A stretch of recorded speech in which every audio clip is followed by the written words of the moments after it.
On va rester sur le front. Merci beaucoup Laura de nous avoir rejoints, notamment à l'Est où les Russes sont à l'offensive, continuent de gagner du terrain. Et on va voir grâce à vous et grâce à vos cartes que les troupes de Moscou ont réussi même à s'emparer d'un nouveau point stratégique, un nouveau signe des difficultés de Kiev dans la région. Tout à fait Christophe, mais avant cela, un petit point sur la situation de Pokrovsk dans le Donbass, dans la zone de Pokrovsk. Vous le savez, les Russes attaquent sans relâche toute la journée et toute la nuit selon certaines sources.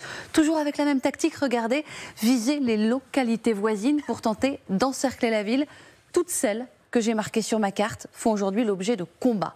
Si on élargit le cadre maintenant, on voit que Pokrovsk n'est qu'à une quarantaine de kilomètres de Kourakové. Or, vous le savez, les Russes ont revendiqué lundi la prise de Kourakové après 2 mois de combats acharnés. Les Ukrainiens n'ont pas confirmé. Mardi, ils ont même annoncé qu'ils se battaient toujours pour la ville. Mais quand on regarde de près la carte des positions actualisée par l'ISW, on voit que toute la localité de Kourakové est en rouge, la couleur attribuée aux Russes. Cette prise pourrait faciliter la conquête de Pokrovsk, car selon des sources ukrainiennes, les Russes auraient commencé de transférer des forces de Kourakové vers Mirnograd, la banlieue très proche de Pokrovsk. Alors ça bouge aussi dans une région plus au nord, la région de Kharkiv. Et là, les troupes russes sont également à l'offensive. Dans l'oblast de Kharkiv, les Russes sont parvenus, Christophe, à franchir une rivière stratégique, la rivière Roskil, ici en bleu. Stratégique parce qu'elle servoyait de ligne de front pour toute une partie de la région.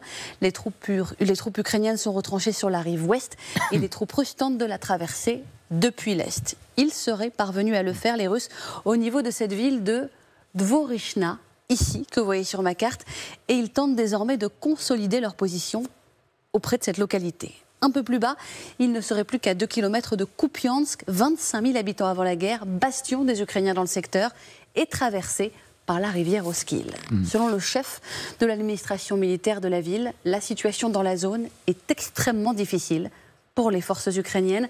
Difficile et symbolique. Au tout début de la guerre, les Russes avaient réussi facilement à passer cette rivière Oskil que vous voyez ici et s'étaient emparés de la ville de Kupiansk pour quelques mois. Ils avaient été contraints de faire marche arrière avec la contre-offensive ukrainienne de l'automne 2022, un temps qui paraît désormais de plus en plus lointain. Merci beaucoup Laura pour toutes ces précieuses informations. Sébastien Bis, ça dit quand même quelque chose de cette offensive. Alors on ne va pas revenir sur de la diplomatie, sur une course contre la montre avec Vladimir Poutine, mais sur le terrain, ça pêche bien évidemment. Et ça, les Ukrainiens le disent, on l'entend, les soldats, toujours ce manque de soldats. On va y revenir dans un instant d'ailleurs avec une déclaration très particulière d'un commandant, le commandant de la compagnie Azov. Vous verrez ce qu'il dit, mais il y a une réalité, il manque d'hommes, de matériel, d'armes. Oui, ça fait des mois que ça dure, cet épuisement de part et d'autre d'ailleurs. Les guerres sont quand même tragiques des deux côtés, les chefs décident de choses, mais les hommes au combat sont quand même des chairs à canon. Et en fait, il ne faudrait pas, d'ailleurs, dans les prochains jours, semaines, que le côté diplomatique nous fasse oublier les réalités tragiques humaines de part et d'autre, et évidemment d'abord et surtout en Ukraine. Parce que ce conflit, ça fait 10 ans, il s'est intensifié depuis 3 ans, et depuis 3 ans, il y a des victimes, des morts, il y a des blessés, il y a des blessures psychologiques, il y a un stress de la population en permanence avec les attaques, les bombes, les incertitudes, et donc il y a un épuisement certain. Donc c'est sûr qu'il y a un problème de matériel, c'est sûr qu'il y a des sujets diplomatiques, mais c'est sûr... Et ça, on ne doit jamais l'oublier. Il y a d'abord et avant tout, parce que c'est une guerre, des drames humains et sociaux dont les séquelles seront terribles. Les ressentiments, les mémoires, les volontés de revanche, de vengeance, etc. Tout ça, c'est quand même quelque chose qu'il ne faut jamais perdre de vue, surtout quand on est en Europe, confortable comme nous à commenter ce qui se passe là-bas. Aline. J'y étais il y a quelques jours et comme à chaque fois, il y a des souffrances, c'est pas moi qui vais dire le contraire, des souffrances incommensurables maintenant. Et si c'était le contraire, je le dirais aussi. Il y a de la fatigue, des douleurs, des chagrins immenses, mais personne ne dit on se rend, on arrête. Et en particulier les soldats, ils disent il manque ça. On est à certains endroits, oui, il nous faut des hommes, oui, on manque d'armes. Ça, il n'arrête pas de le dire, mais personne ne dit on arrête. de se battre, on rend les territoires. Je pense que quand ça fait 3 ans que vous vous battez pour sauver votre pays ou défendre votre pays, vous n'êtes pas prêt de tout abandonner pour le laisser aux mains des Russes. C'est important de le souligner aussi, c'est-à-dire que c'est pas parce qu'il y a des chagrins et de la souffrance que ça veut dire, contrairement à ce que prétendent certains, et notamment la propagande russe, que les Ukrainiens sont aussi épuisés. Le courage a un prix, malheureusement, il est là. Le courage et cette volonté absolue, en ukrainien volia, de gagner, et de gagner pourquoi ? Et ça, c'est quelque chose qu'on entend énormément, toujours encore, y compris en janvier 2025, on se bat pour nos enfants, pour pas que nos enfants aient à faire cette guerre. C'est aussi ça, les questions y compris sur les mobilisations, parce que ça a des répercussions. Alors, pourquoi les plus jeunes sont épargnés ? Pourquoi Non, mais tout ça est lié. Ah oui. Mais vous allez voir quand même que l'engagement, qui n'est pas total en Ukraine, peut agacer, le mot est faible, un certain nombre de militaires. Mais avant, vous allez voir, et c'est pas une question d'égalité, c'est que l'avancée des troupes russes de ces dernières semaines a également un prix. Vous parliez, Sébastien, de ce prix. Vidéo qui a été retrouvée de ces soldats qui sont obligés d'aller en première ligne. Le problème, c'est que beaucoup ont été blessés, sont hors de combat, mais il faut des troupes à lancer face aux soldats ukrainiens. Alors, les commandements ont décidé que tout le monde irait à la bataille. Aidez-nous. Des hommes handicapés sont envoyés en mission. Ce problème doit être résolu. 40 personnes partiront demain. Certaines avec des bras cassés, des blessures par balle. D'autres avec des os cassés, des nerfs déchirés. Une jambe qui ne fonctionne pas. Un bras qui ne fonctionne pas du tout. Des gens qui peuvent à peine marcher. Ce bras qui ne fonctionne pas du tout. Dites-moi, comment va-t-il recharger son arme ? Voilà ce document. Alors c'est très intéressant parce que les visages sont cachés. Parfois vous avez des témoignages qui nous arrivent avec des visages découverts. Alors où c'est très très courageux dans une Russie en guerre quand on voit ce que l'on risque, ou alors il peut y avoir quelques doutes. Là les visages sont cachés et nos équipes ont authentifié ces vidéos et elles viennent bien des troupes russes et du front. Oui, alors la guerre, c'est une opposition des volontés. Et la volonté ukrainienne pour maintenir son pays, sa façon de vivre, elle est indéniable, mais elle se heurte à une volonté qui est massive. C'est-à-dire que les Russes ont beaucoup plus d'hommes, mais on voit à travers ces vidéos qu'eux aussi commencent à souffrir du manque d'hommes, de l'usure. C'est aussi ça, la guerre, c'est l'usure des deux côtés. C'est le plus usé qui cède en premier, généralement. On a vu que les Russes avaient été obligés d'engager des Nord-Coréens sur le front jusqu'à 10 000. Et maintenant, ils envoient vraiment tous les hommes disponibles, même s'ils ont des handicaps, même s'ils ont des bras cassés, même s'ils ne sont pas en état d'aller combattre sur le front.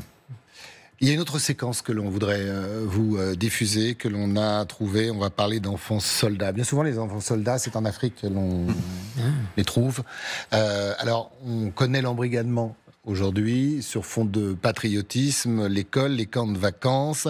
Le but, faire de ces jeunes générations des combattants de demain, défendre les pays, des enfants qui sont prêts à défendre et qui s'entraînent. Mais cette fois-ci, vous allez le voir, arme à la main.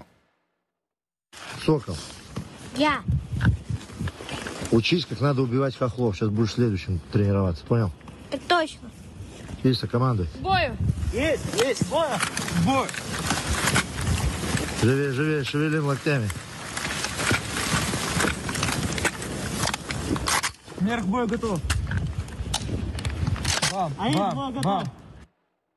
Voilà, vous pouvez envoyer vos enfants en colonie de vacances en Russie. On peut aussi envoyer ses enfants dans ces camps d'entraînement. Les armes sont réelles, je vous le rappelle, la neige aussi, les uniformes pareil.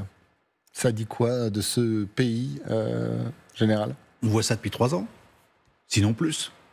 Depuis 3 ans et plus, on voit des jeunes encadrés au niveau de la Russie. On revient aux vieilles techniques soviétiques ou chinoises, parce que c'est pareil en Chine et d'autres pays totalitaires, où dès le plus jeune âge, on prépare au devoir patriotique les gamins. C'est ça la réalité. Donc finalement, pour moi, il n'y a pas de changement, sauf qu'on revoit des images qu'on ne voyait plus il y a quelque temps. Et on revient sur le discours précédent qu'on a eu sur ces handicapés qui partaient au combat. J'ai du mal à croire, quand j'ai vu les béquilles, que quelqu'un puisse aller au combat avec des béquilles. Bon. Maintenant, il faut voir aussi quelle fonction on leur a donné. Bon, ça voudrait dire en gros qu'il y a des problèmes de ressources humaines au sein de l'armée russe, ce qui est fortement possible. Moi, je vois ce qui se passe sur le terrain et ce qu'on vient encore, Laura nous a présenté. Pour l'instant, s'il y a effectivement des problèmes d'effectifs sur le terrain, je vois quand même que les Russes progressent. Et ils ne progresseront pas avec des gens à béquilles. Donc, ce qui veut dire en gros qu'actuellement, il y a encore des ressources. Mais c'est une question que moi j'évoque depuis des semaines. Comment se fait-il que les Russes, avec tout ce que l'on dit sur leur baisse d'effectifs, soient encore capables d'avancer ? Pour l'instant, ils sont capables d'avancer. Alors, à quel moment il n'y a plus de ressources ? Pardon ? À quel moment il n'y a plus de ressources ? Voilà. Et pour l'instant, on voit toujours que le combat continue depuis des mois, parce que maintenant on n'est plus dans des semaines, depuis des mois de progression lente mais réelle. Voilà, donc c'est le questionnement. Maintenant, pour revenir au reportage sur cette jeunesse, oui, c'est une jeunesse qui est embrigadée. Ça veut dire aussi, indirectement, c'est un message. Le message, c'est que nous nous préparons éventuellement à une guerre d'abord. Oui, ce sont les combattants. Alors c'est vendu comme ça. Hein, ce sont les combattants de demain pour défendre la mère patrie. Et message de la volonté. Aussi. Donc aujourd'hui, on a effectivement cette formation des jeunes qui a déjà été présente depuis longtemps. On les prépare effectivement à une guerre en termes de message d'aujourd'hui. La guerre peut durer. Et puis surtout, on se prépare aussi donc demain à défendre la mère patrie. Aline, vous dites dans les mots. Une dimension de haine quand même quand on écoute. Déjà sur les mots qui sont employés pour qualifier les Ukrainiens, c'est un mot très spécifique qui est une insulte en réalité. Donc on parle des Ukrainiens aux enfants avec un mot qui est vraiment la quintessence du mot insultant pour désigner. C'est même plus un ennemi. C'est un sous-homme. Il y a une histoire de déshumanisation. Et voilà. Donc on est dans la déshumanisation aussi dans ces images-là. Ils disent ils ne se suicideront pas eux-mêmes. Donc on est vraiment dans une violence idéologique. Oui, donc il y a même un petit côté génocidaire. Exactement. On est quand même là-dedans. Donc on a aussi en Russie une espèce de cocotte-minute idéologique qui est traversée, travaillée et alimentée par de la haine qui va former ça, et avec une inquiétude aussi en plus de celle-là, si tant est qu'on puisse faire des hiérarchies, on ne sait plus, en Russie, c'est quand même compliqué, de l'embrigadement des enfants ukrainiens qui vont peut-être être formés à aller tuer. Dans les territoires conquis ? Oui. Oui, bien. Voilà. Ça a déjà commencé, on l'a vu depuis quelques mois au niveau des écoles. Voilà, donc ça dit quelque chose quand même d'un projet qui est de l'ordre d'une violence génocidaire assez inouïe.